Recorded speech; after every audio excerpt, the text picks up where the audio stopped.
जुमा के दिन के फ़ज़ाइल।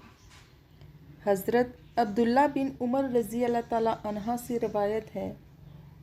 कि नबी करीम सल्लल्लाहु अलैहि वसल्लम ने इरशाद फरमाया, जो शख्स जुमा के दिन अच्छी तरह गुस्ल करता है और बहुत जल्दी जुमे के लिए तैयार हो जाता है, इमाम के बिल्कुल करीब बैठता है और खुतबा तवज्जो से सुनता है,